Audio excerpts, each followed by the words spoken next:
set, Paul. Everyone, please stand for the Pledge of Allegiance. I pledge allegiance to the flag of the United States of America and to the republic for which it stands, one nation, under God, indivisible, with liberty and justice for all. Welcome, everyone. Welcome back to school. September. So why don't we get started? We would thank you for coming. I can't wait to meet all of you, or some of you, and hear from all of you. Can we just go through and introduce yourselves for people at home? George Dow, Finance Committee. Andrea Licitano, PTO. Mike Druin, Assistant Principal, Hal Manning. Thanks for coming. Okay, so Andrea, do you want to start with our remarks from the PTO? I have for everybody that's one of these is just a list of everybody that's on the board this year. So if you at any time need to reach out to anyone, you can. And then also this is our event calendar, our expected event calendar for this school year. And I can just go through this a little bit, touch on it, but if anybody has any questions about anything on here, please feel free to interrupt. We just had the Boohoo breakfast for the kindergarten parents yesterday, which went great, and it, had a really big turnout too, which was nice. Some years it goes up and down, but it was great. 3 of our members. I know. There. We have 3. Yeah, that's awesome. We are going to be raffling off the parking spot here at Fuller Meadow School. That flyer will go home in Fuller Meadow backpacks Friday, and we'll do the drawing on the 20th. The Booster-thon is coming back. If you didn't get a chance to come down last year to see it, I definitely recommend you stop by either Fuller Meadow or Hal Manning on October 25th. It was great, and it's a fundraiser that really blew our expectations away with donations. So with the principal's support, all the teachers' support, they were all on board about bringing it back again this year. So that'll be October 16th through the 25th. We will do a bake sale at the Pumpkin Festival again this year. We will run the Holiday Hero Drive. That is more just a community event, and all of the donations, 100%, are given to the community giving through the Flint Library. Something new this year, we have removed our Square One Art program, or a fundraiser kind of, but in place of it, we are doing, it's called Art to Me, and it's going to be a big art fair. The students are going to have, with Mrs. Nasser is actually overseeing all this, and this was something that she brought to us, and she will work on a particular project with each of her students, as she did with Square One Art, but then they will go on display for a big art show at each school, and the opportunity for the parents or the families to buy that piece of artwork is how this works. So it's pretty interesting. It's done around here. There are other communities that have done it and had a really nice event offered to the families to kind of put their kids' artwork on display. So a little different way of going about that. We will bring back the Coin Challenge fundraiser. That's with no changes. It will run from the first Monday in March to the last Friday. Staff Appreciation Week will sponsor and host at both schools for all staff. We have our ongoing Treasure Chest fundraiser. That flyer will go home in Hal Manning backpacks this week, Fuller Meadow next week, and that is just an opportunity for families who really don't like to get involved in fundraising but would like to contribute. They can kind of just go through that form and do it that way. The Easy Member Directory app, that is up in the air right now. It's kind of had some trouble, and we're not sure if we will be doing a directory, a formal directory this year, and instead we may be researching and trying to find a replacement for it that we can start up and do again the following school year. And then the gift card, Script gift card fundraiser, we will bring back. I think that's a convenience for people more than anything. It's just during the holidays. It goes home right around Thanksgiving, and they just have a couple weeks to, if they want to order gift cards through this business, the Middleton PTO gets a percentage of the totals sent back to us, but it's at no extra charge to the people. So it's a nice way to get your gift cards all in one shot right before the holidays and save some time, so. Any questions about any of it? So the Booster-thon was, you guys were able to knock off a couple of other Yes, programs that we you... were able to really cut back on our fundraising because of it. So we don't expect to do as well. That Booster-thon, our expectations were last year, if we could raise $20,000, that would have been amazing. And we ended up raising just about $38,000. Oh, that's the running Yeah, around that's the running. the outside? It was a 8-day long program with the fun run happening on the very last day at each school. It was at Howe Manning in the morning and Fuller Meadow in the afternoon. So it blew us away. We're not reaching for that same goal. I don't know, their expectations, they don't see year 2 always being as successful as year 1. So we've still got other fundraisers that we're gonna go to. And if we don't need to do things such as coin challenge or gift scripts or some of these other things, we won't, but they are on the calendar, if we need to. Just ask you if your calendar of events is online? Not yet. We want to just get it approved first, and then it will go home to everybody. Each student is getting a PTO packet. Howe Manning students are getting it this Friday. Fuller Meadow students are getting it next Friday. And it'll have the notepad. That's another thing, actually, I don't think it's on here, but we do sell notepads that parents can fill out if there's any changes to their child's day that are going to happen and send them in to the teachers. So that flyer will go home with the students. A brief description of field trips and programs that particular student's grade is going to have will be the cover letter. And they will also have the treasure chest form, and they will have the calendar of events.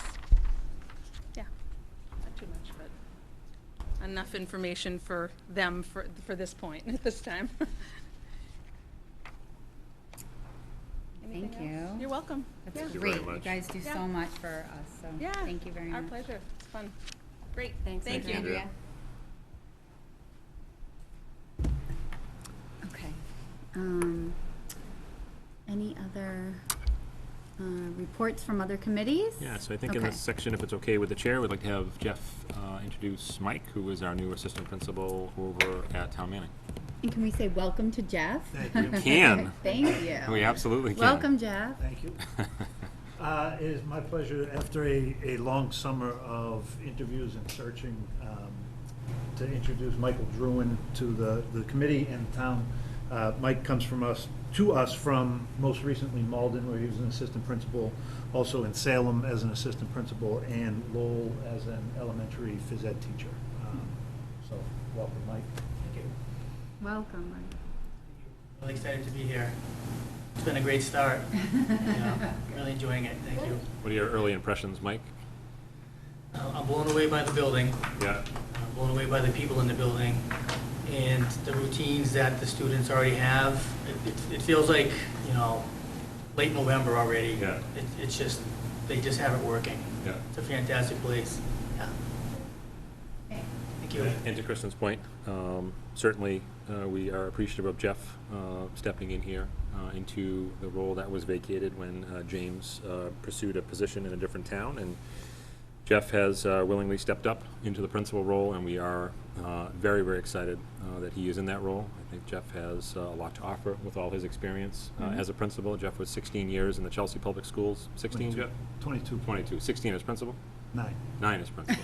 I was in the 16's middle. good. 16. I was somewhere in the middle. I don't know where the 16 came from either. I've been quoting that 16 number for quite a while. 22 years in the Chelsea Public Schools, and 9 as a principal, as Jeff just said, and brings a different lens that I think is a valuable lens to us here in the Tri-Town as well, and we appreciate and value Jeff's input to our team, and look forward to seeing how this year shakes out. We will be discussing with the school committee, sort of the search process. Jeff's in an interim role now, and we'll have discussions as to how that will all unfold over the course of this year after we get through the holidays, get through Thanksgiving and the winter holiday, and the winter break rather, and we'll begin to discuss in earnest the direction which we will go in terms of our principalship at Howe Manning. So more to come on that as we make our way through, but thank you to Jeff, and thank you to Mike as well. We're excited to have both of them on board, and I think they're going to make a great team. Yes. Welcome. All right. Any other committee Nope, updates? not today. Okay. Approval of the previous meeting minutes. Have you guys had a chance to take a look at those? They're in the drive, if you haven't. Folder reading minutes needing approval. It's from the summer meeting we had on July 24th.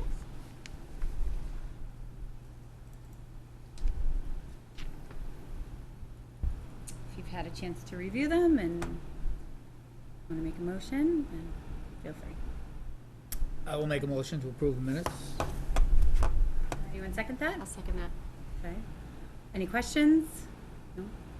All those in favor? Aye. Thank you.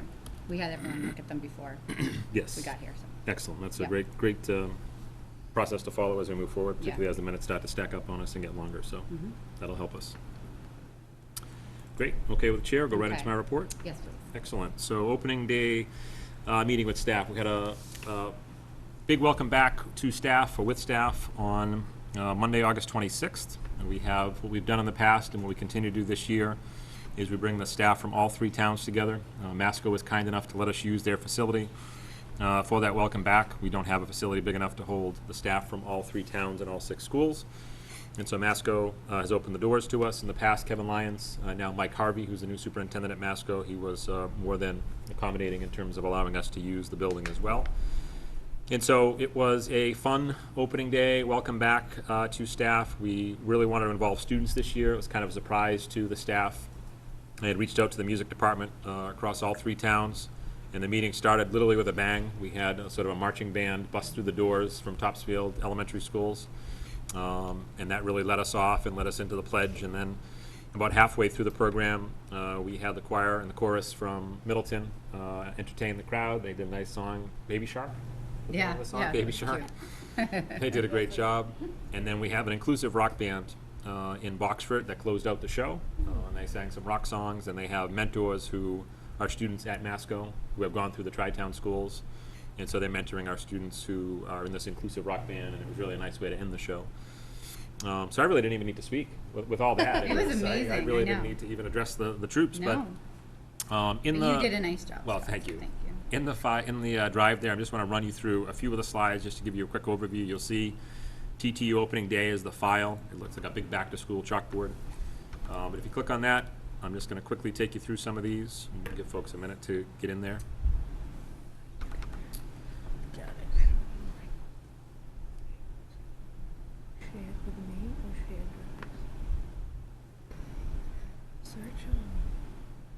All right. So the opening slides were really sort of nuts and bolts kinds of things, introductions and thank yous to our many teams that help make our schools run.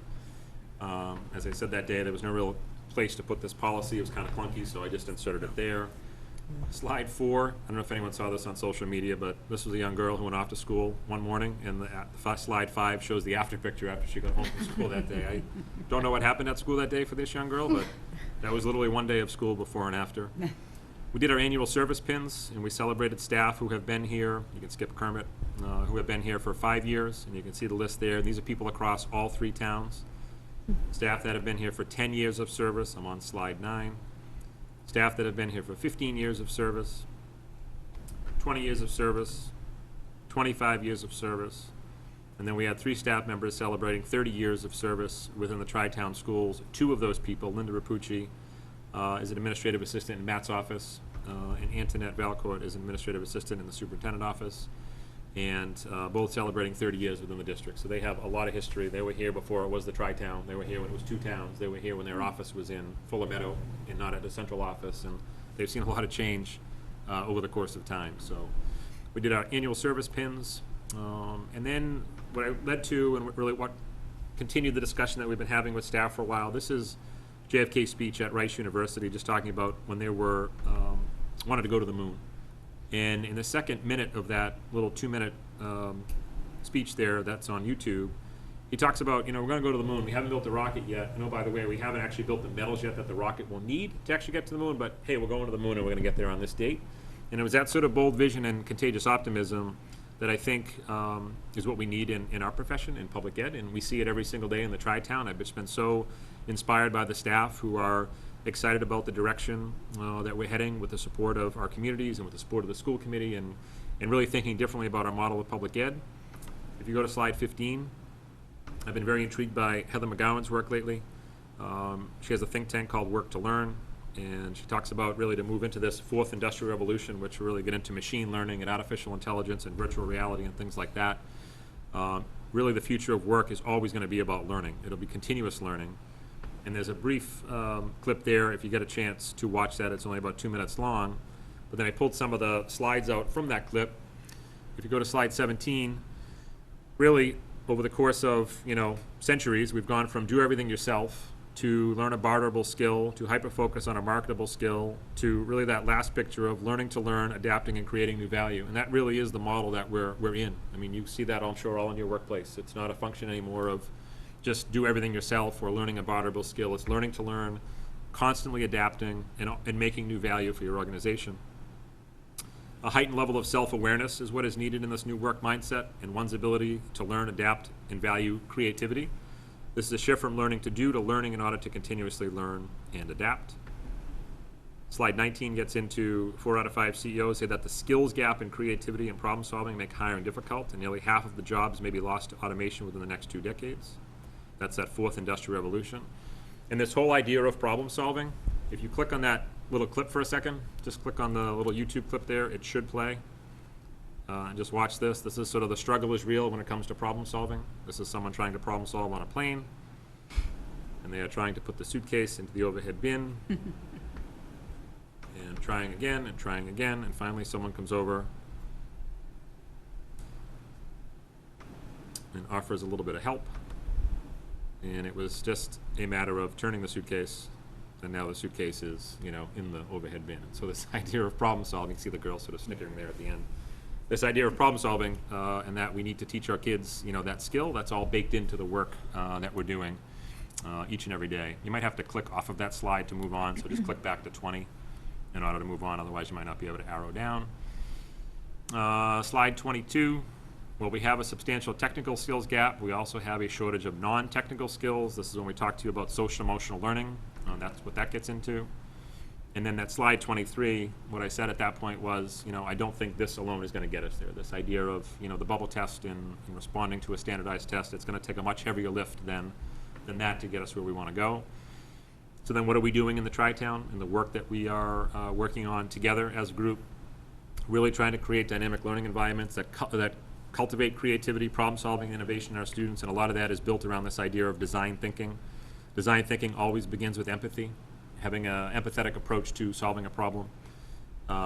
If you go to the next slide, social emotional learning of our students, slide 25, really dialing in and working on their self-management, social awareness, self-efficacy, and growth mindset.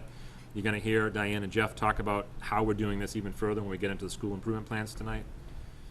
A culture of inclusivity, recognizing, respecting, and valuing the individuality of our students and embracing the diversity of ideas and learning styles. This is inclusive of everybody, people who are kids who think different, learn different, act different, whatever the case may be. Providing equitable access to technology for our kids, and Middleton, the community, has been just so supportive of this over the years. And then really starting to reimagine classroom spaces. We're engaging in conversation now around what can our classroom spaces look like as we begin to develop a model of education here that is going to better prepare our kids for their future. And so on slide 29, where you see our list, this was literally a list that we developed. This is all built off the entry plan that I did years ago. And we said, what are the things that we need to work on in order to really move the needle here in public education? And this is the list we came up with two years ago or so. And so the things that are bold, we've been working on now for well over a year. The things that are sort of checked in red, we're starting to think about this. How can we communicate differently? What can report cards look like? What can parent conferences look like? Schedules and time, reimagining physical space, again, reporting related to report cards. And as we move into the future, what are our age, grade, and structural groupings look like? What are our community interests, virtual learning, and things like that? So this is sort of like the big list that we've been working on now for a couple of years and we'll continue to work on as we move forward. And then come back to this idea of social emotional learning. If you go to slide 31, just a real quick story. I think I told you this during the summertime. The leadership team and I went into Suffolk Construction for our annual meeting in the summer. We gave them a list of like 10 skills that we know are important in today's workplace, and we asked them to rank them. Emotional intelligence came up as their number one. 4 out of the 5 people that we had in that room there from HR identified emotional intelligence as a key driver in terms of how they hire. And that was just so a revelation for us in a lot of ways that, we talk about it here in schools all the time, but to hear the workforce talking about we need people who are emotionally intelligent, can manage their emotion, can work on a team, can collaborate, cannot get defensive when someone gives them feedback like, hey, Kristen, I really like how you did this, but next time can you do this? And instead of having a reaction to that, taking that feedback and being accepting of it. And they really talked about how do they, find those kind of people to work within their organization. Those skills that we gave them, if you slide to slide 33, that's the list that we gave them: analytical thinking, creativity, critical thinking, leadership, emotional intelligence, reasoning. We said rank these in terms of what do you look for in your workers, and again, the majority of them had emotional intelligence as their driver, which really reinforces on slide 34 this idea of us working on this as a school district and as an organization is crucially important. School Brains, just walked through some updates for School Brains with staff. That's our student information system that we put into place a year or so ago. ASOP, that was another automated system that we put into place. It used to be, if someone needed to take a sick day or this day or that day, it was all paper, and we're really trying to automate many of our processes, and we've been able to do that with ASOP. Our website, September 30th, our old website, we will put that to rest, and we are working and putting the finishing touches on our new website. So there'll be much more to come on this. We'll dig into this at our October meeting. And then finally, just kind of closing out, Jeff Riley is the new Commissioner of Education here in Massachusetts, and he has been really talking about a lot of the things that we have been talking about now for a couple of years, which is very, very exciting to us. We're graduating from Ed Reform. Ed Reform narrowed the curriculum. Deeper learning is what is needed in the classroom. And if you go to slide 39, that's his definition of deeper learning, and I'm seeing this across the Tri-Town on a daily basis, engaging students in interdisciplinary tasks that are aligned to state standards where students use critical thinking and work collaboratively to solve problems with relevance to their lives. And we continue to build units of study around this idea of deeper learning. These are the Commissioner's words. We do not want our public education to become the model of Blockbuster. Blockbuster was a highly successful model. They never thought, and we all remember Friday nights with popcorn and pizza and go to Blockbuster, and I don't think they ever thought about like, hey, Netflix might come along, or hey, streaming at your house, might come along, and so now Blockbuster's out of business. And basically what he talks about is we're doing some amazing things in Massachusetts, but we need to innovate and create and continue to grow and develop, otherwise we become Blockbuster. I wrote to the Commissioner this summer, and I said I would welcome you to come to the Tri-Town. We are excited about the work that we're doing. We're proud of the work that we're doing. And I didn't hear anything, and then all of a sudden I got an email that Commissioner Riley will be coming to Topsfield. I don't know how he picked or why he picked one town or whatever, but it's Topsfield. It's 9:20. I invite all of you, if you are able to attend. What we're going to do is he's going to go to Stewart School, which is the Fuller Meadow version in Topsfield. The kids we're going to have involved in activities. After he takes a tour, he really wants to present to staff and go through his slide deck that I've seen a couple of times now and talk to them about what he sees as the future within our community. This is for everybody here if you can get there on 9:20, you're welcome. And then we're going to simulcast it over to Proctor, which is the Hal Manning of Topsfield. So the kids can watch it with their teachers and then have that conversation afterwards of like, what do you think of what the Commissioner said about, the future of education here in Massachusetts? So we're excited about that.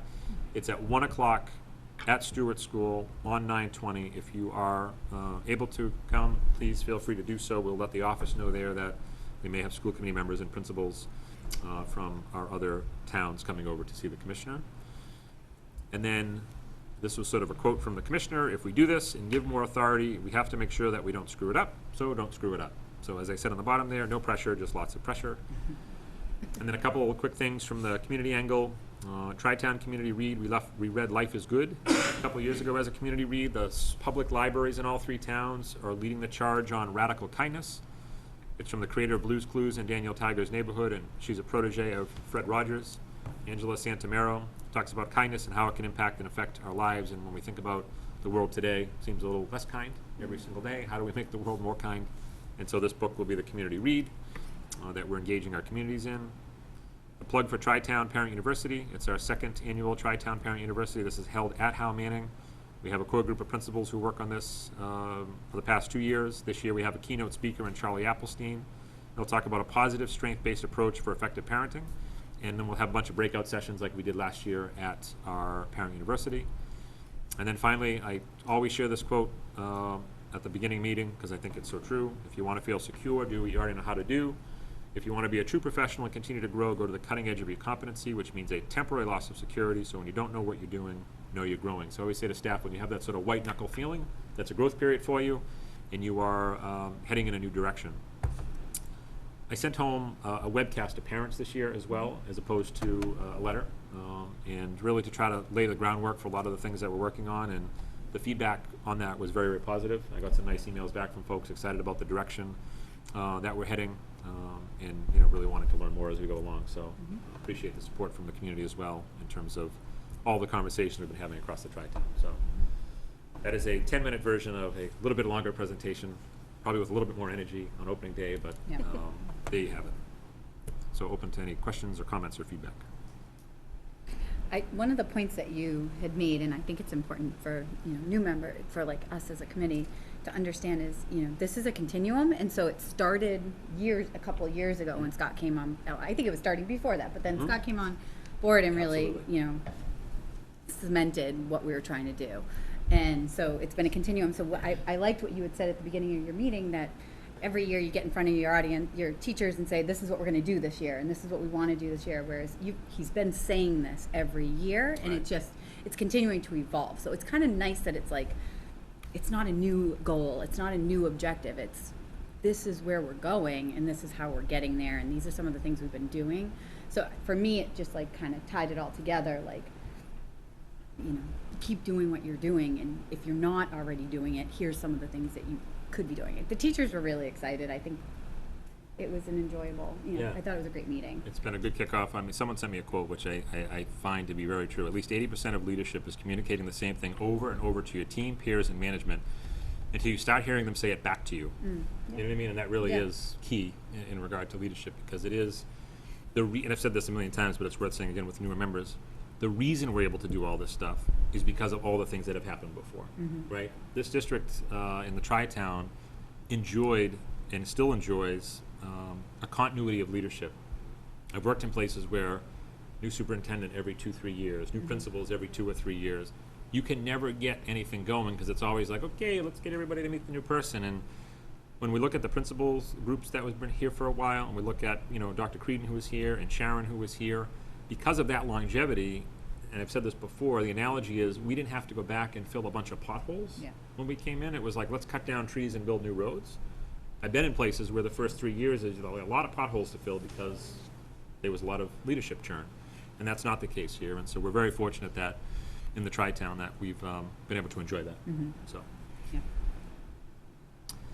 all right. So with that said, a couple other items just to bring up. So I'm a member of the National Superintendent's Roundtable, and Ken Robinson, if you have never seen Ken Robinson's TED Talk on schools killing creativity, I highly recommend you watch it. It is the most watched TED Talk in existence.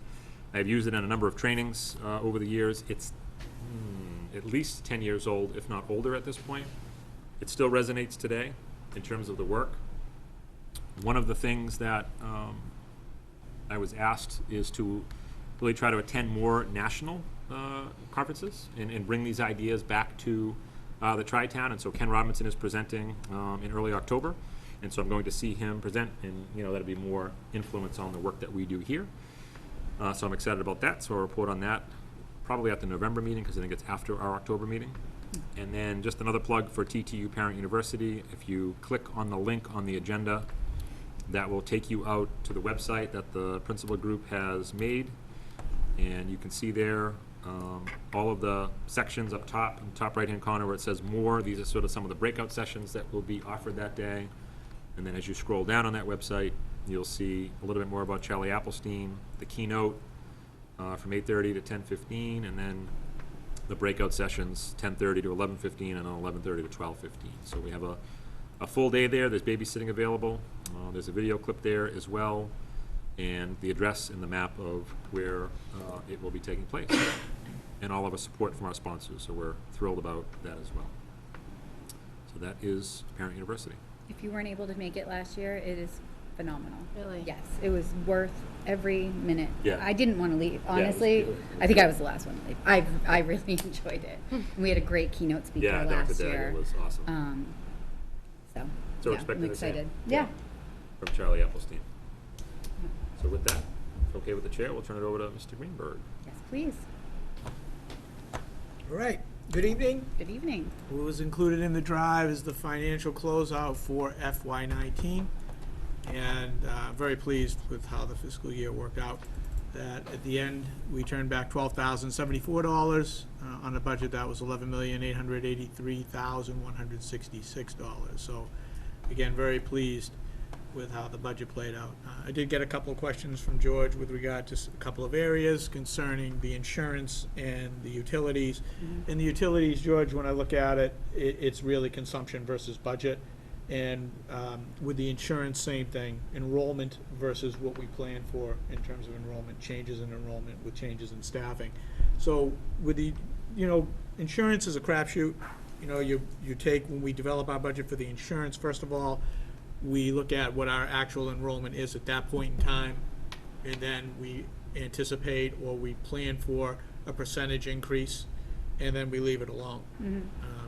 Anything can happen with that. You can have people that unenroll due to favorable circumstances that are better than the municipality, or vice versa. So in this case, I think we've had several circumstances where people came on to the plan. I'm looking at it and I see probably a family plan and 2 or 3 individual plans that we have to watch. And then the other thing too is retirees. As we add retirees, we've got to make sure that we're accounting for that. So with insurance, we have to have a discussion about that in the budget process as we go forward. Within the whole operating budget, we were able to absorb it, but it's one of those things that we'll want to have a deeper discussion on as we go into the FY21 budget season. With regard to utilities, again, we know what our cost per decatherm is and our cost per kilowatt hours because we work with Crest and we're part of that collaborative purchase. It's consumption. So when we look at what we've consumed versus what we're budgeting, and have we been a little too conservative with our budget? Do we need to increase the value of our heating fuel budget and our electricity budget as we look at FY21? So those are, did I miss anything, George? Those were the 2. Did I? Those are the only 2 I had a question. Right, and did I answer your questions? I want to make sure that, I know I'm hitting you at the last minute, but with startup, I just want to make sure that I've communicated to the committee that those were communicated to me. I think it's all, when we get to FY21, we'll fine tune the budget, we'll have a deeper discussion on those and go from there. That's great. But overall, when I look at everything, I'm really pleased Yeah. with how things worked out for FY19. Yeah. And we were able to really move the needle on, a number of things as well. We did everything that we said we were going to do, and then some. Yeah. Absolutely. Does the committee have any questions with regard to the financial report? We'll start working with the FY20, and we'll start, working with projections. When you start doing forecasting at this time of the year, it's going to be cloudy, if you will, and it really doesn't start to crystallize until we get past the second half of the fiscal year. And even still, I'm always going to say subject to change, very conservative, but we want to continue to evolve our forecasting process, so we hope that we're more accurate earlier. So we'll bring that forward and go from there. That's what I've got for the financial report, unless there are any questions from the committee. No. Before Steve gets into food service, I just want to dip down into new business item there. TTU date 10/2 at 7:30. I want to put that on the agenda for our Tri-Town meeting. I think it's an important discussion. We talk about Whitson's as a Tri-Town Yep. group. And so we have a TTU meeting actually here. So Middleton has the wheel this year in terms of the Tri-Town meetings. Christy is the chair of that group. Christy and I are meeting, I think next week. She and I are getting together to start to talk about what the agenda will look like for that meeting. Okay. And want to have the conversation there. I'd like for Joe, I think you and I talked about that, Steve, have Yes, sir. Joe Armenti at that meeting. So we can really, we're sort of like in the middle right now. We had sort of year 1 and we're now in year 2. And, as we think about our program and the feedback, and Steve's going to work through some of the survey, not a ton of 13, respondents, yeah. you know what I mean? So it's like That's much. not a really good data set, whether it's positive or negative. It's Yeah. tough to say it's one way or the other. So that actually needs to be worked on. I didn't, Steve and I talked about, the survey was like buried, Yeah. and you had to, go through a maze to get it. And I remember Steve reached out to Joe and said, send us the link, and Steve's emailing the link out directly. So we want to just engage in a much deeper, thorough conversation, and Steve will take us through this document that he put together back in August right now. But just so the committee knows, I think we really want to have it at a tri-town meeting and really unpack and engage in, I know Natasha and I have had some productive conversations over the past year or so, and same with other members from other committees as well. So I think that's probably a good place to park it. So with that, Steve, I'll kick it back to you. Yes, sir, thank you. I think Scott touched upon a lot of it. And this report kind of summarizes the year for all three towns. That, back, I think, in July or August, we sent out the raw data so that you could look at the specific information. We also sent out the financial information, and I tried to summarize it and succinctly in a document for you. Financially, the program did relatively well, speaking financially. And there are aspects of it where there could be it open to discussion in terms of what drives it financially. When you look at a la carte, that plays a role. It played a substantial role in the overall numbers. And it brought us very close with insolvency. We did some things with the program. We experimented with the program. So we made investments in that where that cost a little more than what we anticipated and wasn't part of the base contract. We also did things that are not included in the Whitson's financial piece, where we bought new equipment for Fuller Meadow, that we replaced the cooking equipment and the warming equipment for Fuller Meadow, that we refurbished the steam table, at Fuller Meadow. So we're also able to make those investments. We are going to investigate, seeing if we can put in a small dish room. I don't know if code or logistics will allow it, if we can do it.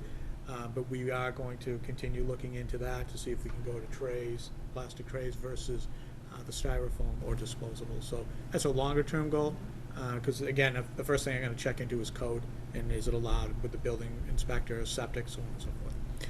So with that being said, that's the financial piece, and I'll answer any questions as the committee deems appropriate. The other aspect of it is, yes, a survey was issued, and I do not believe that the sample was a good sample, but it was feedback just the same. So when I look at it, there were some positives and negatives, and I think I also included all of the specific comments per school, so that you could see the specific comments in the raw data when I sent it out to you. Overall, when I look at the bottom of that survey, the perspective was positive. And when I say that, it's like 60+% had a positive perspective of good or better when it came to the quality and freshness of the food, menu variety, availability of menu options, friendliness of the service staff, speed of service, and cleanliness of the serving area. Is that the best we can do? No, definitely not. But we want to continue to improve it, and I know we're getting feedback. My position has always been, and I really won't deviate until I get direction otherwise, that solvency to me is just as important as what we offer. And I know that may not sit well with everybody in the community. It's just I get concerned with, at some point in time, the program will have to be subsidized again. And are we exposed to having to give up something to fund a food service program? So that's where my thinking is, in part. And until I get that direction that says, you know what, we want to change the way that we're thinking about this program, and we want to deliver it another way, then that's what we'll do.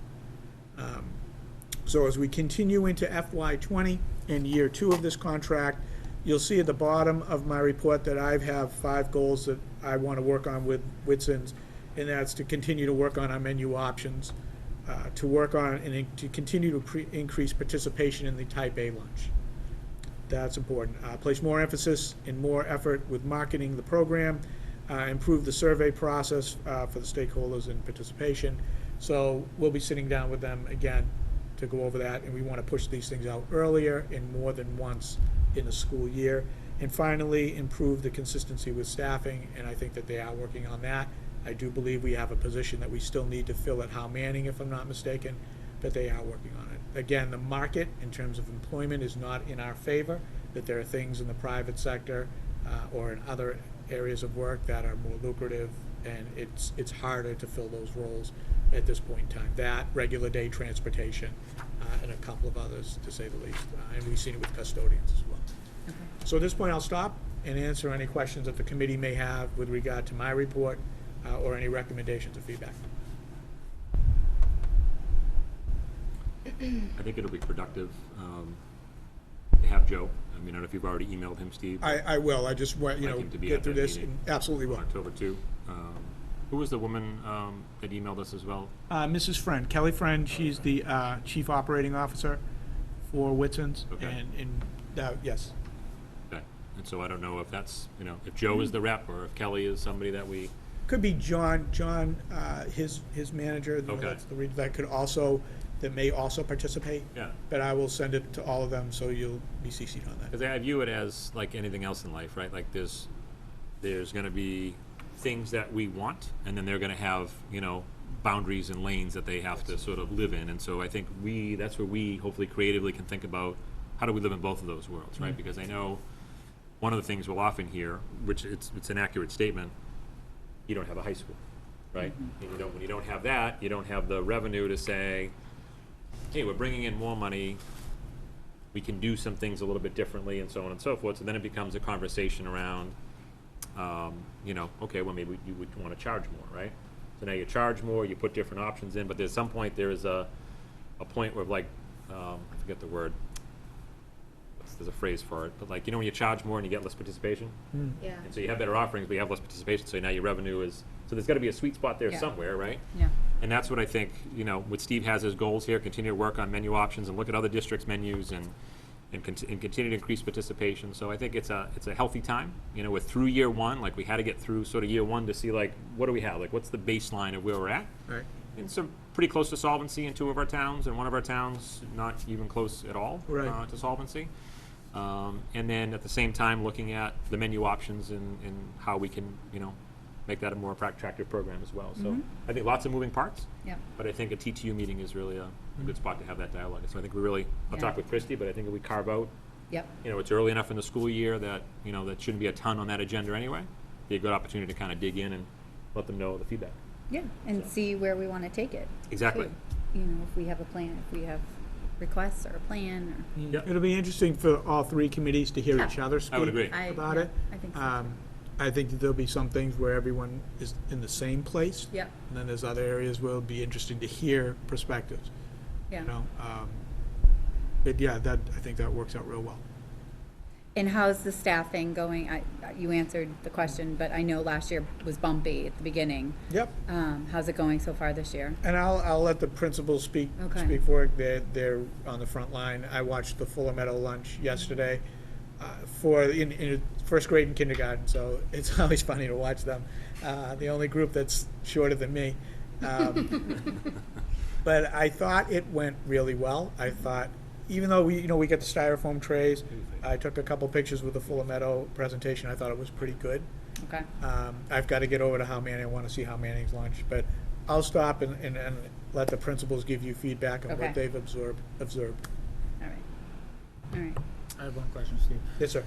I just want to be clear, the equipment we bought had nothing to do with receipts, right? That was part of general. What you're looking at in that financial report, that is not reflected in that financial report right No, there. I understand that. I'm okay. talking for us, It our came- elementary. Yes. It didn't come from receipts. It came from out of the food service revolving account. It did not come out of the operating Correct. budget. Okay. Well, you mention it, almost gives the impression that we bought new equipment, but that has nothing to do with us being in arrears, No. us buying equipment. No. That, we made that decision eyes wide open, that is independent. And I Okay. don't know if I'd use the term arrears, it's just, we had a residual balance, and we said from the get-go that we're gonna take that money over the long term and reinvest it in the program in some way, shape, or form. That equipment is an appropriate purchase, it's long overdue. And when we look at possibly doing a dish room in Fuller Meadow, if that carries the day, that's where I would recommend we charge it.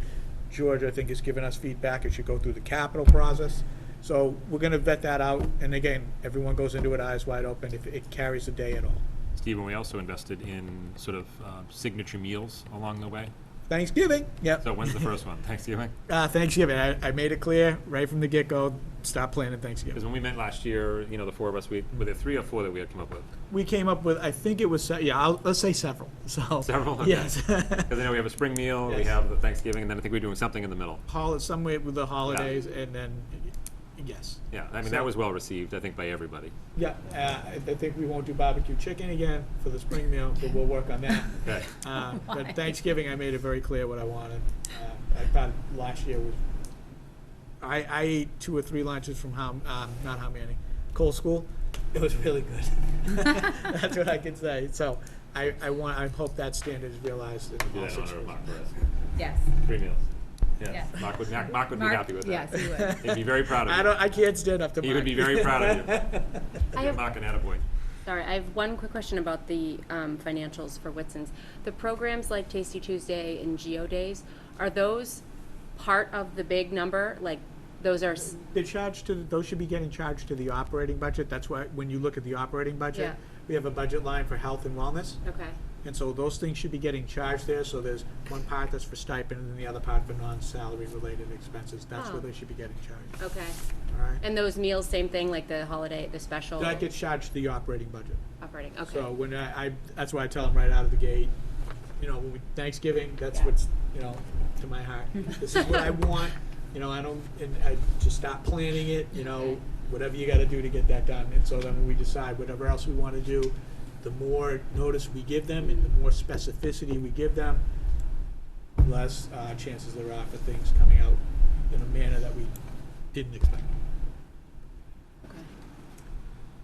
Very good. Good. All right. Thanks, Steve. Thank you. Okay. Reports from our principals. Who wants to start?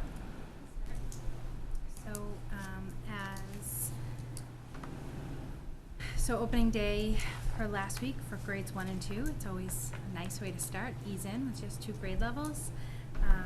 Very uneventful.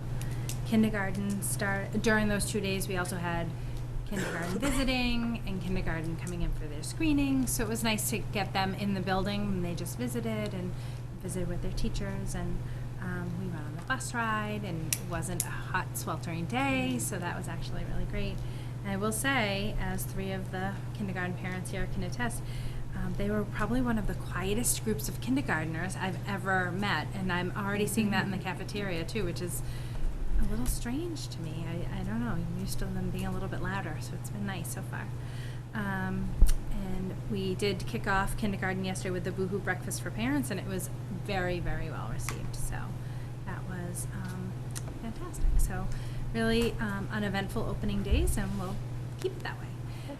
As far as new staffing, since our last meeting, I was able to hire 2 new instructional assistants and a behavior specialist.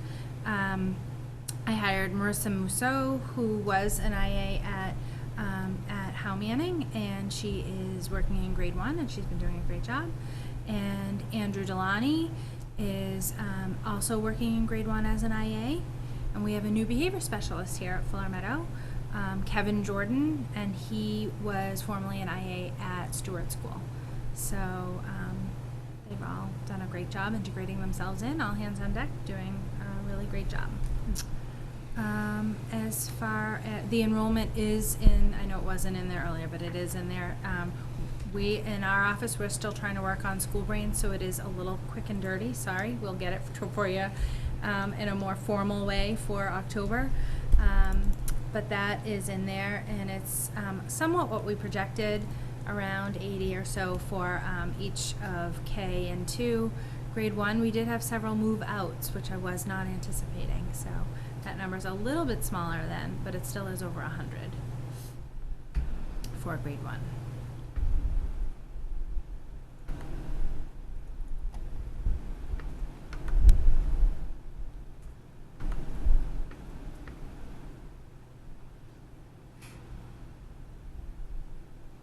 Do you want me to keep going, or are you still looking at enrollment? I can keep going. Okay.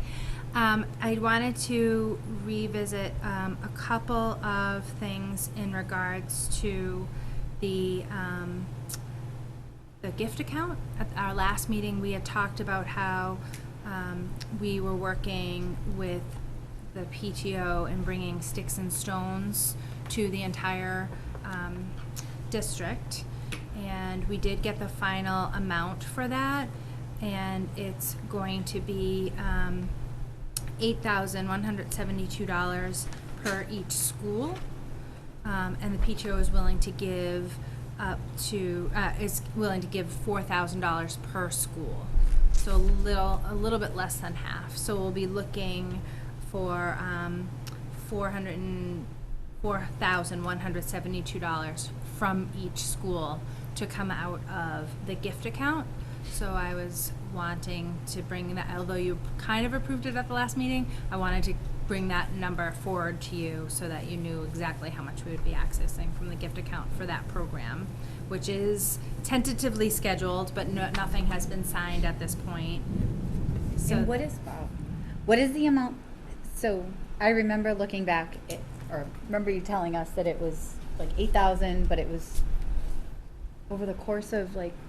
I think it's going to be 7 or 8 days. Yeah. So they will do workshops with each class.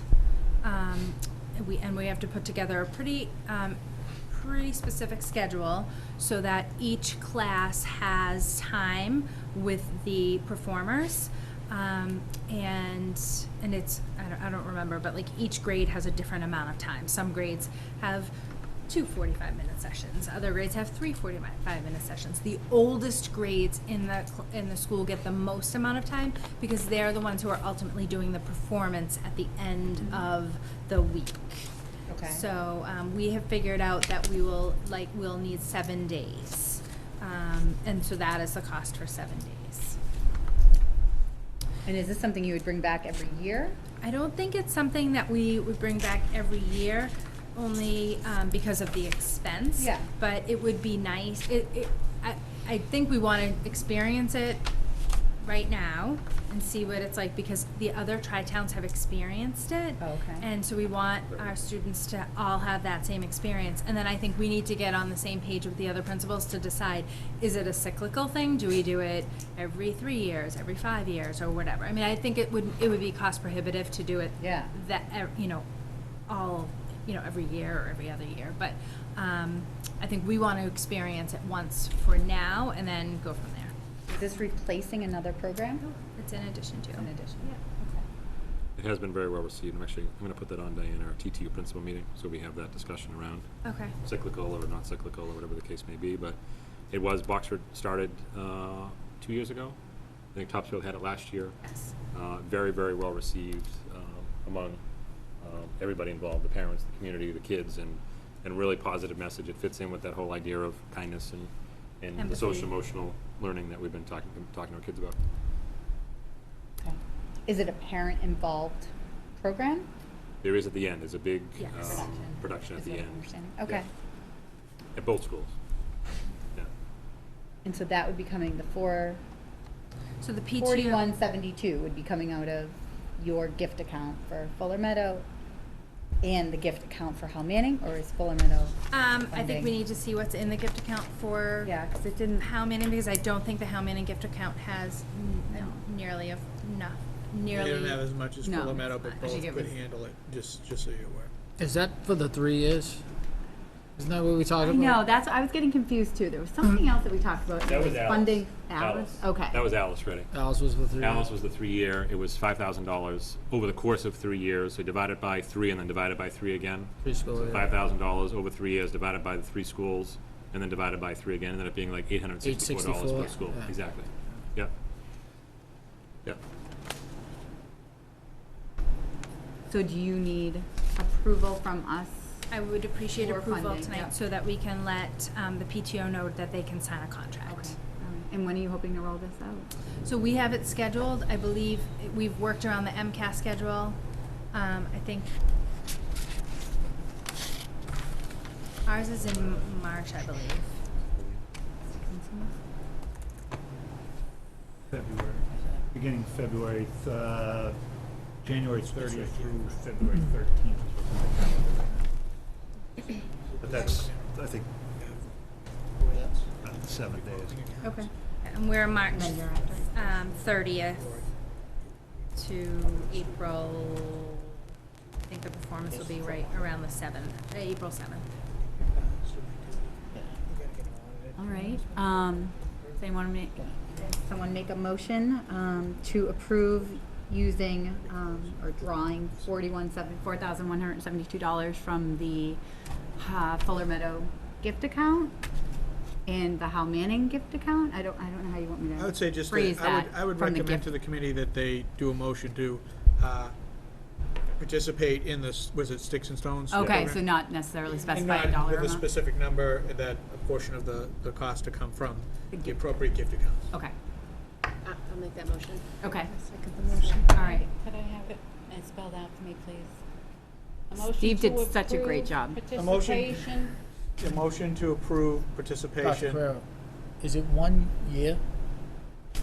It's 1 week at each school, yes, this school year. just for this school year. So participation in the Sticks and Stones program to be funded in part appropriately through the gift accounts. Thank you. Okay. Natasha made it. the motion, Jen seconded. Okay, all those in favor? Aye. Aye. Thank you. Okay. Thank good. you very much. You're welcome. I have one other ask from the gift account. This one's a little tricky because when we started, when we transferred the money from the student activity account to the gift account, that was for a very good reason. But I used to access a student activity account without getting permission from you, and it was to purchase the birthday books that the parents would ultimately be buying, and then the money would be actually coming back to the student activity account. So I need to ask you if I can access the gift account money so that I can purchase the birthday books, and then that money will go back into, I know it seems redundant, but it would No. go It's like a back loan. into it. Yes, you're giving me permission to take the money from the from the gift account back in. to buy the books that the parents will ultimately give donations for, and then that money will go back into the gift account. So I asked the librarians today, and they said it would probably be up to about $5,000 that we would be accessing, going out, but then ultimately coming back. Steve, am I all right now? That's fine. Yeah, that's a wash. Yeah. Okay, someone want to make the motion? I'll make that motion, yeah. Okay. Second the motion. Thanks. Thank you, I appreciate it. All those in favor? Aye. Aye. It's 5,000, you said? Yes, ready.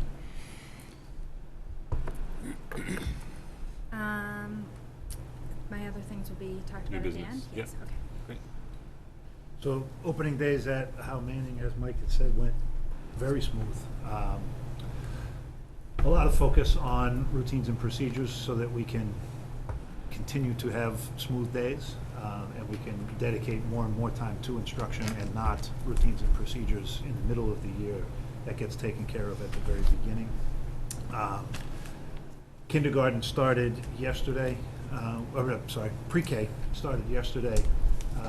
Had a smooth opening there as well, other than we did have our first fire drill yesterday at Hal Manning, which went off without a hitch. We weren't expecting it. And so, but pre-K handled it quite well. I didn't see any tears coming out of pre-K, so we made it no problem. Staffing and enrollment, our enrollment, 3 through 6. Right now, we're at 363 students. Pre-K is at 84 for a total, pre-K is at 76, a total of 439 students at Hal Manning. This year, we enrolled, I think I counted 19 new students coming into Hal Manning. Interestingly enough, the majority of those in 6th grade. Wow. Yes. We have students from as close by as Danvers and Peabody moved in, and from as far away as Indiana. Indiana? We had a student move in from Indiana. Yes. So, it's very exciting. They were, so I spoke to that family, and they were excited to see cows on 114 because that's what they're used to seeing in Indiana. So they were happy to be in Middleton. In terms of staffing, I got quite a long list. How many, our classroom teachers were, it was very stable. Yeah. We opened one new third grade. The third grade teacher for that was doing a long-term sub position in fourth grade last year, so that was an easy transition. Other than that, we only hired one new classroom teacher out of fourth grade to fill a retirement, and we had one new special education teacher.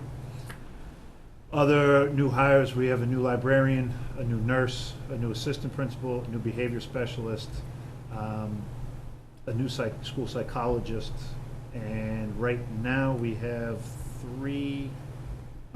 four new instructional assistants, and we're still looking for a couple more going forward, have interviews scheduled for tomorrow. So, and a nursing assistant as well we are looking for. Wow. We have, Wow. and going through the hiring process now, she's been moved forward, so we are. What did you just say? Nursing assistant has been moved forward, so Oh, just good. going through the process now of finishing that up. So we're getting close to being 100% staffed. We've gotten close a couple times and then got some resignations, which I take almost as a good sign. They've been instructional assistants that have resigned and moving on to classroom teaching positions. So that speaks to the quality of instructional assistants that we have, that others are taking them from us. So I think that's it. Am I missing anything else? A new nurse, right? We got the new nurse in. She is up and running. She came to us from Lawrence. She was a school nurse in Lawrence. So she's been here from day one.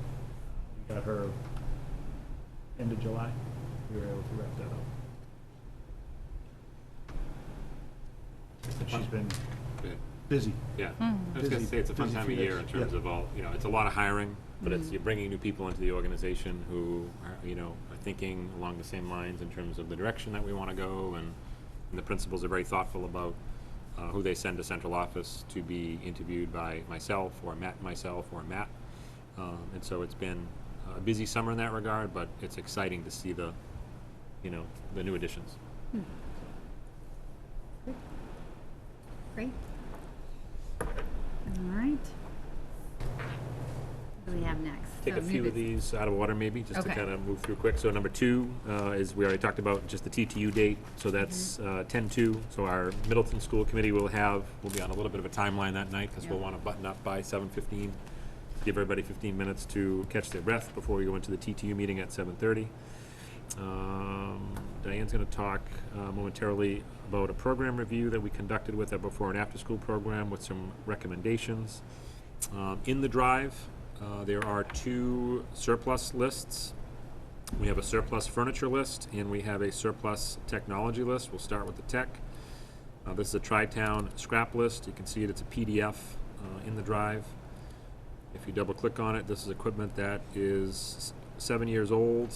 They are laptop devices that are at the end of their useful life. We have exhausted the value out of these laptops, and we would need the school committee's approval to call them surplus. Steve, anything else you want to add to that? That nails it, definitely 7 years. We got Exactly. our dollars worth out of those. So this would be a school committee motion and vote to declare these items as surplus for us. Someone like to make that motion? I'll make that motion. Second. All those in favor? Aye. Above that, you'll see surplus furniture. We have some items that were surplus as furniture: 25 large plastic student chairs, 60 large blue plastic chairs, 9 great chairs with small wire basket below, 9 trapezoid tables. The way the surplus furniture works is we will open it up to other town departments to see if there is interest, and then if there is not interest there, we'll see if there is interest elsewhere. But these are surplus items that we have within our organization as well.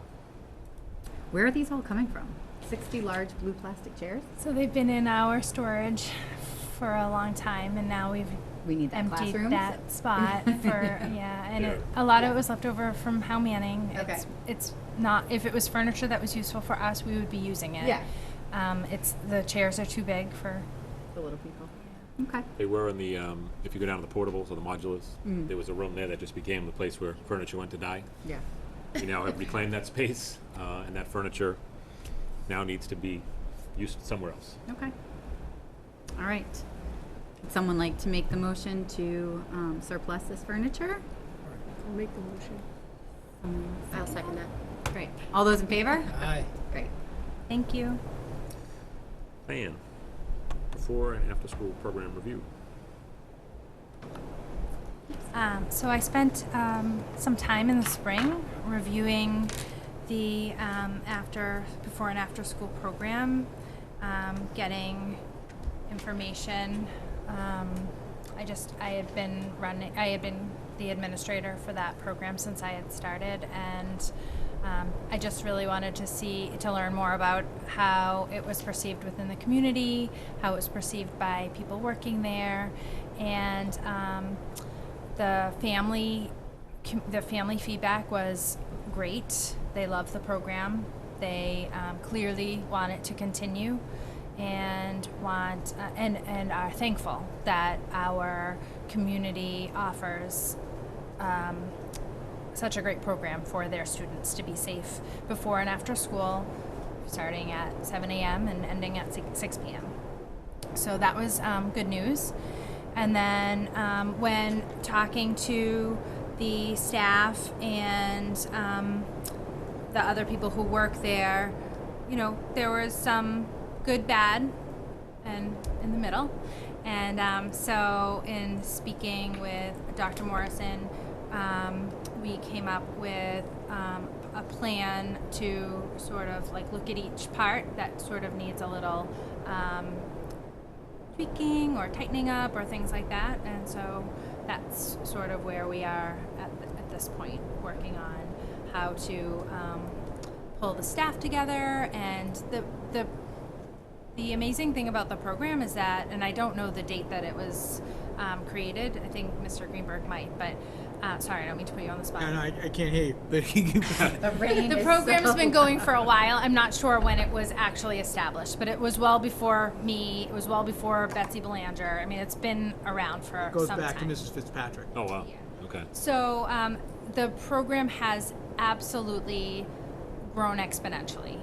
I mean, there were 81 students there today. Wow. So, and that's just any given Wednesday. You've had That- highs of 100 and There are some more odd, than right? 120 children enrolled in the program overall. Right. So I would really like to see some, with our enrollment growing so dramatically in that program, I'd like to see some bigger changes being made so that, we're making big changes within our schools, and I want to see those same changes mirrored in the after-school program. Can you give us an example? I'm just curious, like what would be your number one or your number two in terms of things you'd love to see changed? There are some things that, I would love to see students engaged in more thoughtful, authentic things in after school. Okay. That's happening all day within our classrooms. Right. And I understand that students need time. Yeah. They need downtime. They need time to be outside and running and all of those things. Mm-hmm. But that could be the worst part of someone's day, is having to be outside and socialize with other kids. And I know that that's really what we want. But some students might need to be somewhere and be able to tinker or be able to just sit and chill out with, something to work on their own. And I don't know that they have opportunities to do that. So I really want to, and I don't have all the answers. I don't pretend to. I think we need to be really talking to our kids too, the people who are the reason why we have the program, to figure out what kinds of things would they like. Do we have a group of people who might want to just play football? Totally. But there might be other kids who have other craft things, other things that they really want to work on. That's awesome. The visual I've talked to the team about is like, if you think about the Tri-Town, it's this massive house with hundreds of rooms, right? And over the course of time, we're slowly opening the doors into these rooms, and some doors haven't been opened in a long time, to see like, hey, this room could use maybe a little bit of renovation, or, oh, this one was renovated like, a year ago, we don't even need to touch that. And we've had an opportunity to make investments in our program during the day, right? The day program, when you think about the work that we do. The after-school program is very well received. I think the feedback Diane got when she did the survey last year, I think people really value the program, knowing that there's a safe spot for their kids. It's right in school, and there's a transfer bus for the kids to come over from Howe Manning, and it's the only town, actually, of the three that has sort of like a local program. Like we have the Y in Boxford, and we have a Stewart Station. They're all like third-party vendors that sort of operate the program. And Middleton is the one program that it's operated, by Middleton, so to speak. It's a great deal in terms of the cost of the program. It's a really good deal for parents, which is great. That's a good thing. We should keep it that way as long as we can, in terms of allowing parents that opportunity for the kids to be in an environment. But I think to Diane's point, as we look programmatically at the program, there's some immediate recommendations that we'll talk about tonight in terms of staffing of the program, and then longer term recommendations around the structure of the program. Can it be more theme based, right? Could it be, September this will be the theme and everything we do will be related to that. In October, this will be the theme and everything we do is related to that. So it gives us an opportunity, I think, to really add value, to what we're offering our kids. And by the same token as well, Diane has been the program administrator of the program for many, many years now, and she's looking to pursue other opportunities as well, in terms of, teaching at a college level or things like that. And so Diane is stepping away as the program administrator this year, so that was great to have her do that program review last year. And Mike is stepping in as the program administrator this year, which we're excited about Mike having a fresh set of eyes to come in and look at the program as well. And Diane and he are sort of in that transition period, I think, right now, and Diane has offered to, be available to Mike whenever needed in terms of history and so on and so forth. But from a staffing perspective, I think there were some two key roles that we had talked about. You want to talk a little bit about those? Sure, I feel strongly that with that many students in the school at that time, that there should always be a nurse on the premises. So that will be, with your blessing, that would be something that I would like to post immediately to make sure I really feel strong. And there isn't a nurse on site at all times. And then the other, we need to. Hi, everyone. Frozen. Oh, God. I also, I think that both Jeff and I can attest that we rely very heavily on our behavior specialists during the school day.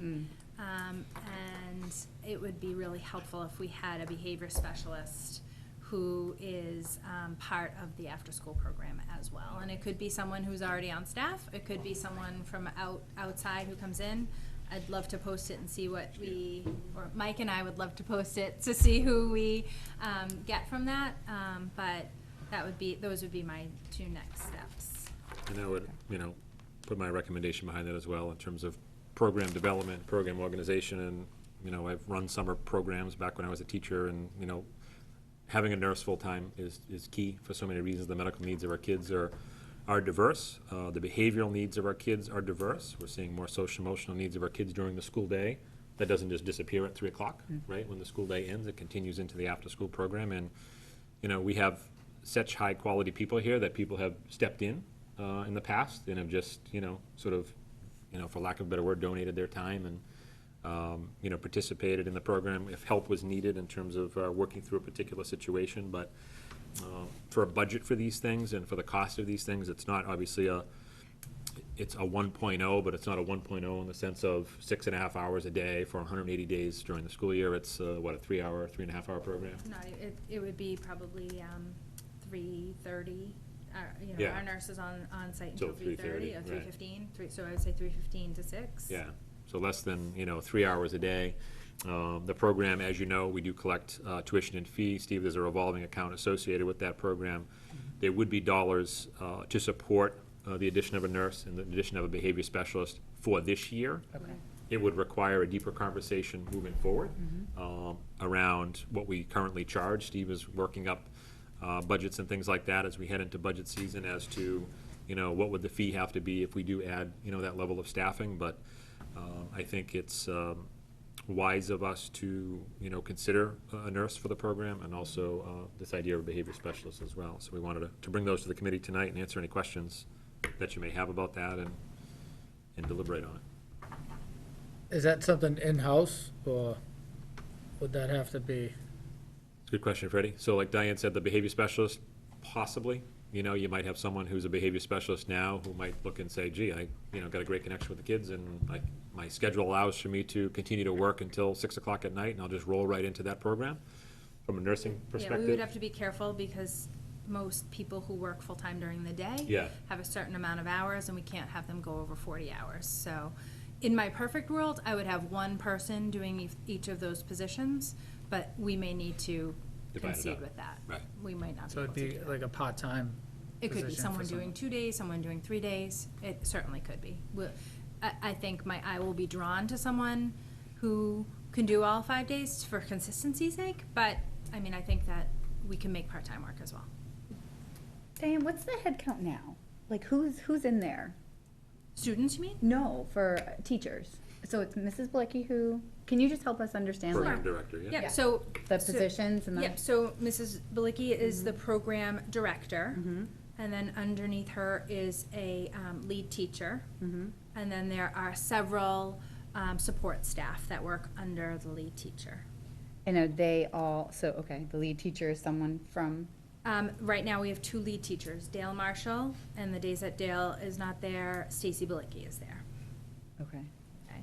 Stacy Belicki is actually there every single day, but she's only the lead teacher on the days that Dale Marshall Okay. is not there. And then you said you have several instructional? Yeah, so some of them are instructional assistants that work here at Fuller Meadow. We just recently were lucky enough to hire a couple of instructional assistants that work at Howe Manning as well, to sort of fill in some Okay. holes that we have. Yep. And then some of them are lunch supervisors who go home and then come back and do after school in the afternoon. Okay. We have couple of Masco students or freshmen in college who will come over and do a few hours each day or a couple of hours each day as well. Okay. I can't, it depends on the day when I Exactly. believe it's 10 children to every 1 adult, but I will say that I do encourage Mrs. Blicky to staff that a little bit higher than that, just for more, supervision. It's a much more unstructured time. Yeah. And you've heard us talk about the before and after-school program. The before-school program does not nearly get the numbers as the after-school program, so, this is strictly for after-school. Okay. Yeah. That's correct. Isn't Ms. Marshall the nurse? So she is paid as the lead teacher when she's here. So obviously, if someone gets hurt, she's going to take care of them, but 2 days a week, there is no nurse on site.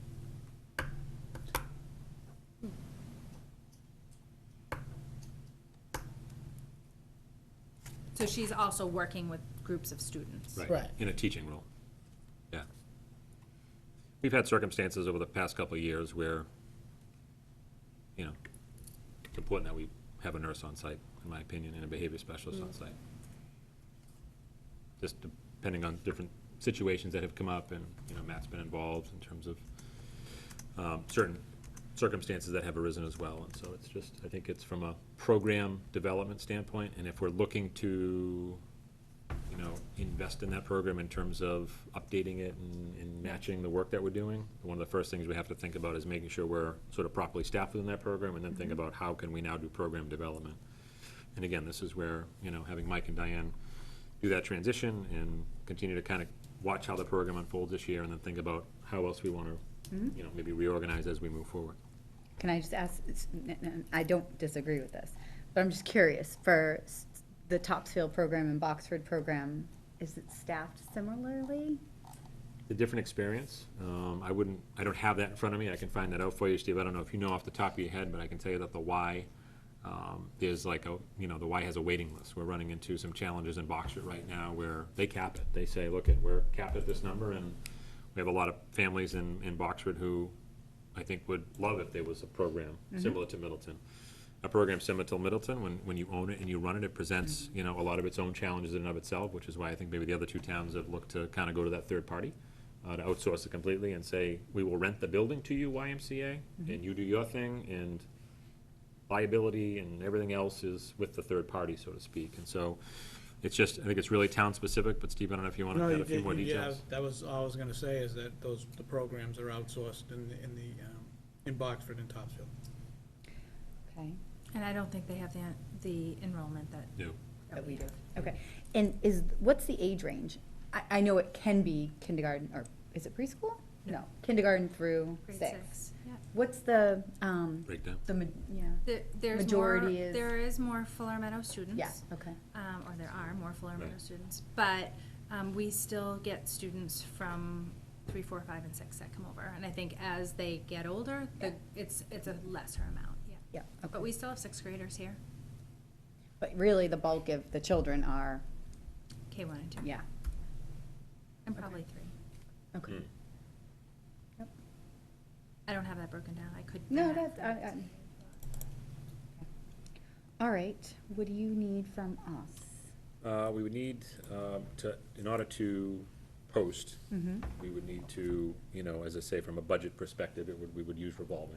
mm-hmm, So we would look to access the revolving account in order to hire a nurse for the program and hire a behavior specialist for the program as well, so Diane could post and Mike and she could start to interview and continue to put those pieces into place. That will lead to a bigger conversation as we get further into this year around the program.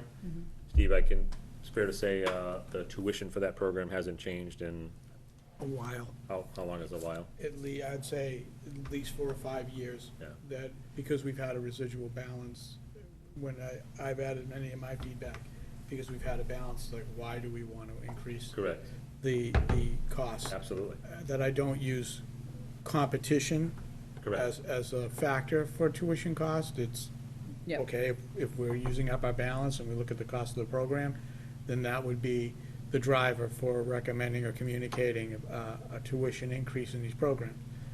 When we talk about this evolving this program and adding the staffing component, we will have to have that discussion for FY '21. okay. Whether it changes or not, we really want to nail down a budget and bring it to the committee so that you can look at it and say, okay, yeah, this makes sense to raise the price or not. Yeah, maybe the committee decides, like you've decided on some other things, like we'll supplement Global Child. Maybe the committee decides as part of the budget process, we'll supplement the, after-school program. If that's something that's a community, Should we know those costs before we post the jobs? yeah, we do, Freddie. I think Steve's run the numbers already. I don't have them off the top of my head. I think when we look at, we have a residual balance of 59, going in, we have a residual balance of about 59,000. And so when we look at the cost of the nurse and cost of the behavior specialist, we're probably in that 40-ish range, give or take a little bit, so that could be additional cost throughout the course of the school year, and that's the exposure we'd have. That is for the year, Mhm. 40,000, Yep. for both? Yeah. That would take us through, the end of this school year, leaving, a residual of around, If at all, because we've been chewing away at that too. So we just, again, I think we'll be fine to answer that question as far as the before and after school and the overall operation. But we'll have to look at, when we get to developing FY '21, we're not gonna have that residual balance anymore. So that may be a catalyst for increasing the cost of the program. And again, you haven't touched it as a committee. We haven't touched the cost of tuition for a long, long time. What is the tuition? It's tiered, Tiered. we can, Based on we can put it in the days. drive, so you can Yeah, look at that'd be it, interesting. based upon participation, Yeah. number of days, so on and so forth, so it is tiered.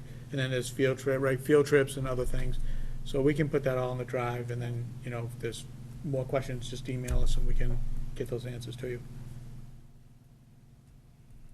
Okay. All right, so does someone want to make a motion to approve adding a nurse and a behavioral specialist to the after-school program? To be funded through the revolving account? Yeah, the before and after school program. Okay, Make a motion. I'll second it. okay. Any questions, concerns? Okay, all those in favor? Aye. Aye, good, Thank you. thank you very much, guys. It's Okay. much appreciated. that's great. Before and after school tech surplus handbook review and approval. So a big thank you to the leadership team. If you click on Middleton School Handbook, a couple of things, and then we'll have the principals sort of give you the guided tour here through this. The handbook has always been, it's a document that has gotten very thick over the years, upwards of, and I don't know, 60 to 80 pages, depending upon what town you're in. And it becomes something that, it really became something that was almost unreadable. If you click on this document, you'll see that it's 19 pages long, and the reason that you'll see that it's 19 pages long is half of the team worked on that. Remember we did the behavior flow chart? And we did that presentation at the TTU meeting in June? The other half of the team looked at the handbook, and we said 75% of the handbook is rooted in the policy book that we did, Yeah. 2 years ago. And we were just basically repeating all these policies in the handbook, so it became really redundant in a lot of ways. And so what we did was, if you scroll to, Diana, if you can help me, the page, what's the page that will have that handbook link on it? So thank you, go to the last page, page 19. And if you click on to access Tri-Town School Union Policy Handbook, if you click on that link, you may have to copy and paste it. It may not be, if you right-click, copy, and then paste it into your Oh, I don't want that, though. I want that. address bar. It should be an auto-click, so we can fix that. But if you just copy and paste it for the purpose of tonight. The other half of the team went through the policy book, and we grouped the policies according to category. And so anything related to non-discrimination was in that non-discrimination section. Anything related to sexual harassment was in the sexual harassment section. Anything related to wellness, we put the policies around wellness, school council, first aid, emergency closings.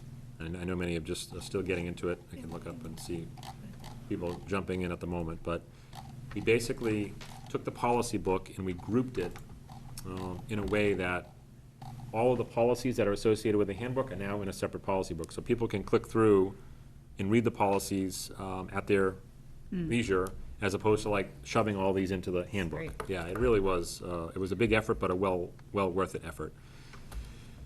So that's what allowed us to make the handbook now 19 pages, because it doesn't have every single policy that used to be in the handbook. They just sort of like click on a link and you can find all the policies. So this becomes a much more readable document.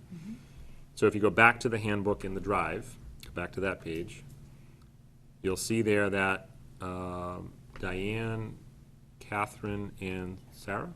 Carol, thank you, the three principals across the Tri-Town who were working on this.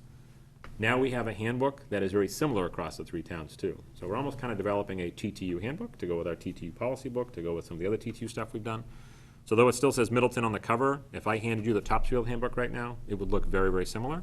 Almost like our teacher contracts. That was another big thing we did this year with the teacher contracts, was making them look similar in terms of organization.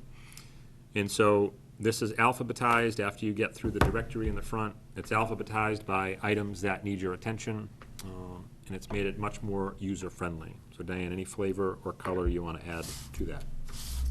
No, but it was so freeing to cut things out, you guys. Exactly. No, I mean, the handbook prior to this was, I think it was 120-something pages. Oh, was it really? Yes. Yeah. So to be able to cut it down, and I worked really hard with, well, and James had done a lot of this legwork ahead of time, but I sort of picked up where he left off. And so so I worked hard with Catherine and Carol to make sure that they looked very similar, but yet there are some things that are specific to Middleton, and only because I've been here for a few years, I understand the history. So one thing that may not be in the other handbooks is in ours is in regards to religious holidays, because that was something we had a lot of conversation about several years ago. So there is a chart about religious holidays. So there were a few things that, and I did consult with Jeff to find out, was there something, was there anything that you really wanted in here? So we were able to add some things that needed to be in here. And I mean, I think it's ready for press. Yeah. But I do think it probably still is a work in progress. Yeah, we'll right? probably So- tweak it a little bit more, but we do, if you go to page 4 of 19, and you'll see behavior and discipline, please click here to access Middleton behavior expectations. Please click here to access the flow chart that we spent much time on last year and shared at the TTU meeting. And then the Tri-Town School Union Bullying Prevention Intervention Plan, that was updated last year as well. So it's just a much more user-friendly document. And the way handbooks work, we need school committee to approve the handbook, kind of put their stamp on it, because that allows us to really enforce the policies, because all this is rooted back into school committee policy. And so that's why this is in there for that reason. This is great. Thank you. Thank you. Every parent in Middleton, thank Thanks, you. you. Yeah, totally. This is so much easier. Yeah. I wish I had this when I first started, so thank you. This is a huge undertaking and makes a lot of sense. Would anyone like to make a motion to approve the handbook? I will make a motion. Okay, I second the motion. okay, all those in favor? Aye. Thank you, thank you, thank All you. right. I know, Good that was, job, that was Diane. a year's worth of work. Send it out. A year's worth of work. So is this gonna be linked on our new website when? Yeah, Good, yep, cool. absolutely. I actually have to get back with the principals because I think we're sending it out electronically. Yeah, I think so. Okay. Yeah, but I think we'll also, But yeah, you'll also it'll have the also link. have it on the Absolutely. website. As a Yeah. reference. For Like a sure. quick- Yep, Yep. cool. And then last but not least, certainly, tonight, if you go back to the drive, you'll see a folder that reads SIP, apostrophe S, that's school improvement plans. If you click on both of those, the way these work is, school committee goals were developed, as you know, some time back, and then we developed our district goal. Our strategic plan is making its way through draft process, so we'll have a tri-town school union strategic plan to share with this committee.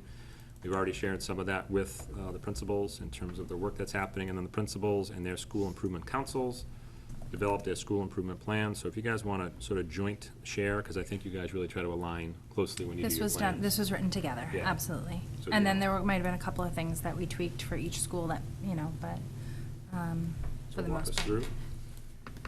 Sure, I mean, we have, the first couple of pages talk about either, well, for your school committee goals. And then, we talk about our school council currently, or last year. Members, yeah. The members, parents, teachers, community members, school committee members. So you're always writing the plan a year out. So the 18-19 group wrote the 19-20 plan. And then it includes the vision and mission statements. And then we're focusing on 3 platforms. That's what Scott alluded to last week with the teachers and the parents, and that's really what we focused the school improvement plan on. So the first one was on inclusive practices, and our goal was to expand educator knowledge of inclusive practices to best meet the differentiated and diverse needs of students. And then we just talked about the things that either are already in place or things that we are going to do this year. So, continue to support the teachers using UDL learning training. We started that last year, and we intend to continue that this year. You jump in okay. I don't want it to be the Diane show. So, then also supporting and hopefully expanding co-teaching models. This year, we have implemented a co-teaching committee, so we're providing support to teachers who are in the co-teaching model, and then continuing using data during our data meetings where we're talking about students and looking at effectiveness of the techniques that we're using in reading and math at all 3 levels, tier 1, 2, and 3. And then looking at MCAS data. And then the professional development that was offered either this summer or will be offered this school year, including EL classes, a course called Strategies to Engage All and Equip All Learners, which was taught by Mrs. Bentley, a former teacher, blending co-teaching and PBL, which is a course I believe coming up, and then the SEI endorsement course, which we offer and have had quite a few teachers trained through that course. And then platform 2 is social emotional learning. Are you laughing at me? No, you want me to? Oh, go ahead. to- Go right ahead. Take Sorry. a break. Platform 2, social emotional learning, a goal to further grow and develop the process for supporting the whole child, be explicitly teaching growth mindset, self-efficacy, social awareness, self-management skills to all students. Some of the actions for that: continue the PBIS type structures into the school environment, the community read, the radical kindness that Scott mentioned earlier in his slide deck, maintain the mentor program with teachers and students based on relationship mapping data. I think that was unique to Hal Manning. By the way, We did relationship mapping. We didn't do the mentor program. we, just speaking of that, and if you're interested, in the 17-18 school year at Howe Manning, 8.2% of our students reported not having an adult in the building they could talk to if they had a problem. We gave them a one-question survey, asking that question, and then we asked them to go through and click off all of the teachers that they felt like they had a relationship with. If they said yes, they would move to that next part.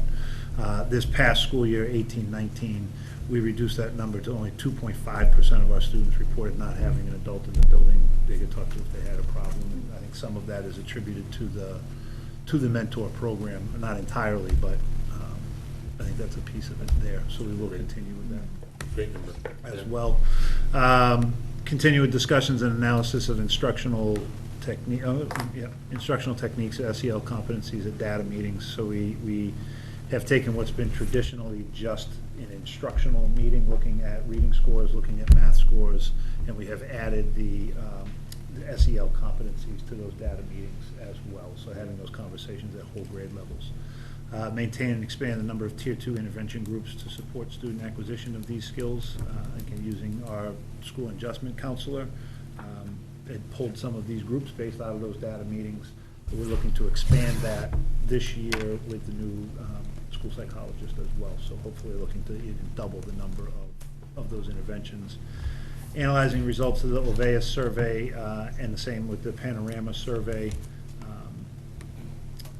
to further our instructional practices around bullying and social emotional continued wellness programs to support school communities such as Color Week, Walk to School, Geo Days, exercise movement breaks, family wellness lectures, and Middleton Gets Moving. The Booster-thon we talked about, the Sticks and Stones we talked about, engage in TTSU Environmental Literacy Program Committee to promote consistent, sustainable practices, environmental literacy, and a proactive solutions-focused mindset among our school communities. What is that? So we do have an environmental literacy program committee, and Christine Elliott is, I believe, the chair of that.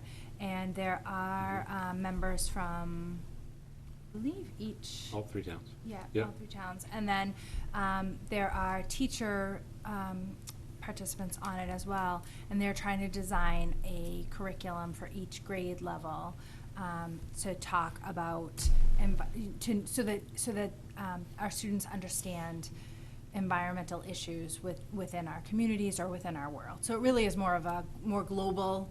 We start small in kindergarten. By 6th grade, we're really talking about more global issues. Yeah. So they are developing a curriculum and trying to figure out how to roll that out.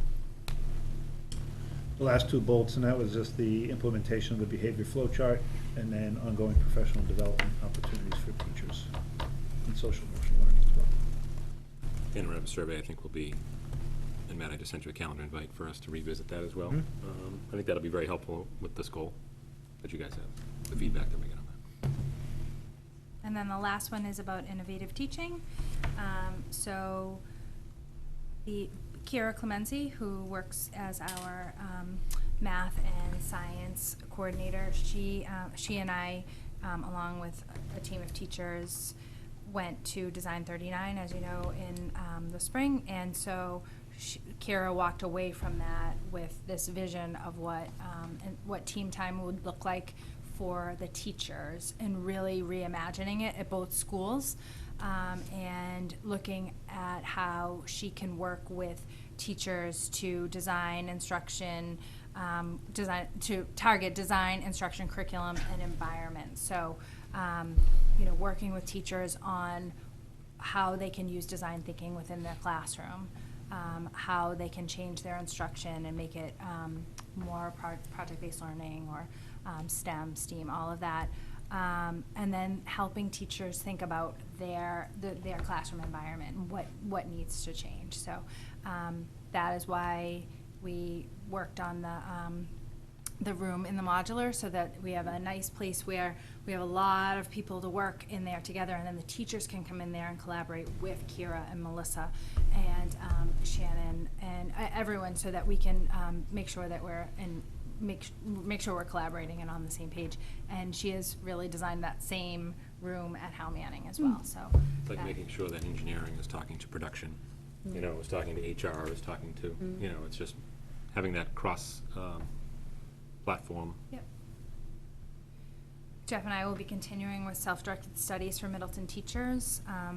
You know, I just want to thank Scott and thank you for being behind that. I feel like we've had so many innovative things that have come out of that practice. So really letting teachers break out of the whole lockstep practice of, you know, goals and objectives and things like that, really letting them lead their own learning and explore their own passions and really dive deep into research. And you know, the self-directed study is what the STEAM Carnival, that's how that was birthed. Like all of those things, you know, what Parent we were University. doing with Parent University came from that.